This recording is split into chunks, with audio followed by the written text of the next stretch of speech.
you tell us your name and... Yes. Good morning, Mr. Chairman and members of the committee.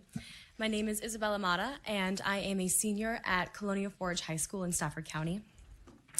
I appear before you on my own behalf, but also on behalf of a community action committee begun in Stafford County known as Changing Stafford's Roads, or CSR for short.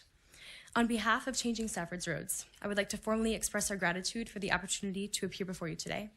I also have other copies of my speech as well. I'd like to start off by explaining how Changing Stafford's Roads began. Last spring, May 16th, began like any other day for most students at Colonial Forge, but for one of our close friends, it was a very special day. It was Helen Wing's 17th birthday. She had just finished celebrating with her friends, swimming at Stafford's Able Lake, and was exiting the Lake Boat Ramp Road, waiting to turn left onto Kellogg Mill Road. Like many students at Colonial Forge and other high schools in the county, Helen was aware of how dangerous Stafford back roads could be. As a driver, she had a reputation for being very cautious. She always paused a little bit before going into an intersection or just going a little bit underneath the speed limit. Yet her extra caution did not save her that day. Because of an overgrowth of vegetation preventing her from viewing oncoming traffic, Helen Wing's car was struck by an oncoming loaded dump truck as she attempted to turn left onto Kellogg Mill Road. She was killed upon impact. Several minutes after her car was struck, my mom and I drove by the accident. I didn't know it was her car, and I didn't know anyone was killed. As we passed the accident, I stared out the window, wondering if we should pull over and join the other vehicles and drivers who had stopped to check and make sure everyone was okay.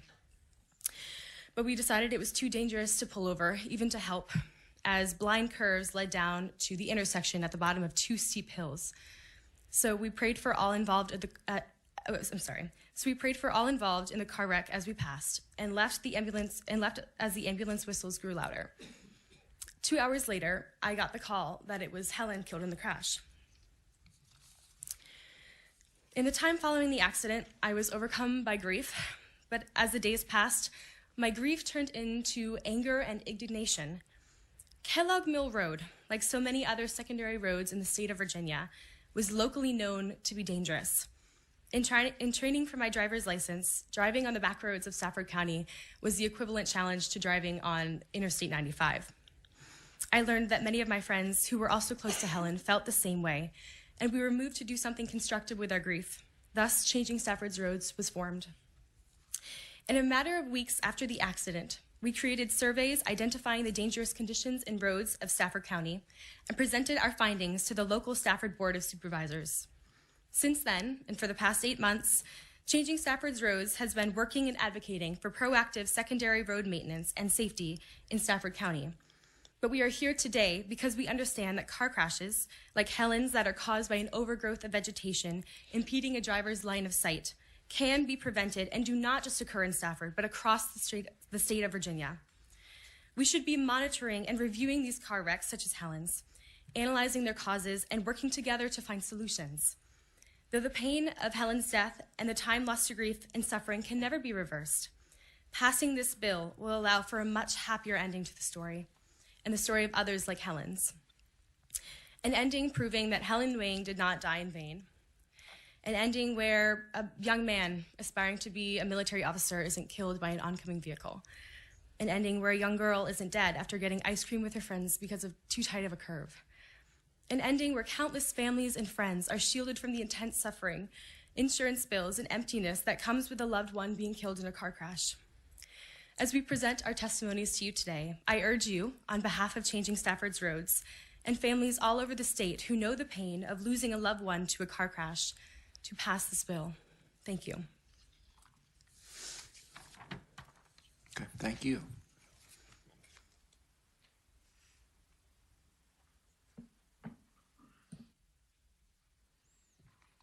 You tell us your name. Mr. Chairman and esteemed members of the committee, my name is Rebecca Chang, and I am in the 12th grade at Colonial Forge High School in Stafford County, and I also represent the organization Changing Stafford's Roads. As our organization grew, we learned from people in our community and legislators that we talked to that everyone had their own Helen story, a story about a boy or a girl taken too soon. Contrary to popular belief, Not all of these deaths are due to inexperience, recklessness, or distractions, but a rather unforeseeable danger on the road. But these dangers are not altogether unforeseeable. We know that there is vegetation that can be cleared and lines of sight that can be improved. According to the DMV Highway Safety Office report from January 1st through December 31st of 2018, an average of 2.2 lives are lost per day because of car accidents. That is 803 Helen stories per year. The most recent statistic released by the DMV states that there were 26 teen driver fatalities in Virginia in 2018. While that number is a decrease of 10.3% from 2017, there were still 819 deaths in 2018 that were not caused by alcohol, speeding, or lack of restraint. Fatal car accidents don't only affect young drivers, and our situation is not an isolated incident. We compiled research of all of your districts, and in total, you've had 285 deaths due to car accidents between January 1st and December 31st of 2018.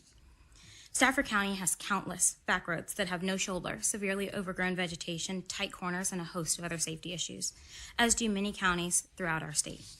We recognize that not all of these problems can be resolved overnight, but vegetation can.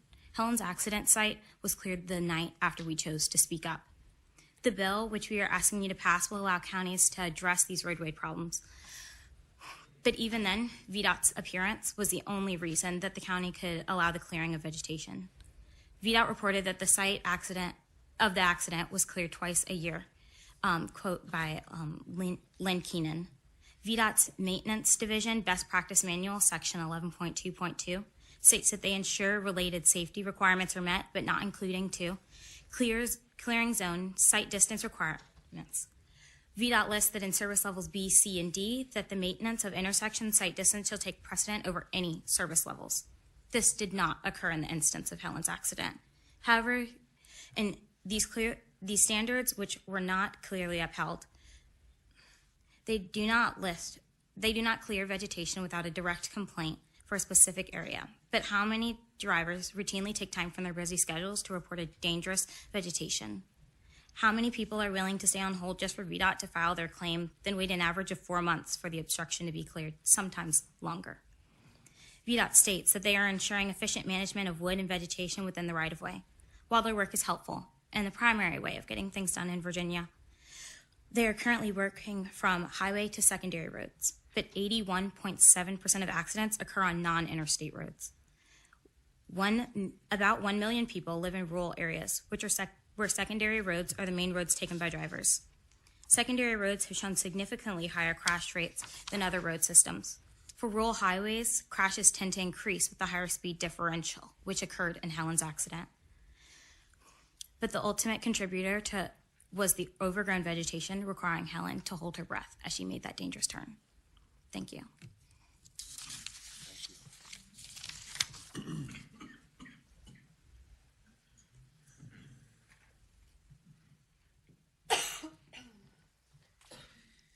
Mr. Chairman and members of the committee, my name is David Souza, and I'm a senior at Colonial Forge High School from Stafford County.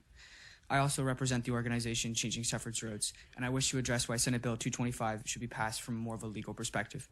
Senate Bill 225, or Helen's Law, is a bill designed to address a major public safety concern across the Commonwealth: line-of-sight obstructions on public right-of-ways. As previously stated, fatal car accidents occur all across the Commonwealth, from the rural back roads of Southwest Virginia to the densely populated Richmond, Hampton Roads areas. While we could speculate how many of those could have been prevented by clearing line-of-sight obstructions, may be too great for us to bear, and we have time to take action. Under the Dillon Rule, localities must seek the Commonwealth's approval to take any action not specifically granted to them under the Code of Virginia. The practice of the Dillon Rule thereby provides a necessity for Senate Bill 225 to be introduced. If this bill is passed, localities will have the opportunity to utilize the Department of Transportation or a private contractor to remove that vegetation that causes a line-of-sight obstruction along public right-of-ways. It is important to note that funding for such removals will come from the locality's budget and not from the state, removing the burden from the Commonwealth. This bill will codify the ability of a locality to utilize a private contractor to remove such vegetation, which again, under the Dillon Rule practice, makes this option legal. Should this bill be passed, counties such as our home of Stafford will utilize the newly coded 15.2-2009.1 and 15.2-2011 to remove vegetation along secondary roads that cause fatalities such as Helen Wang's. Senate Bill 225 has minimal conflict with the existing statutes and provides an option and not another unfunded mandate. We urge that you pass Senate Bill 225 and report to the Senate. Thank you.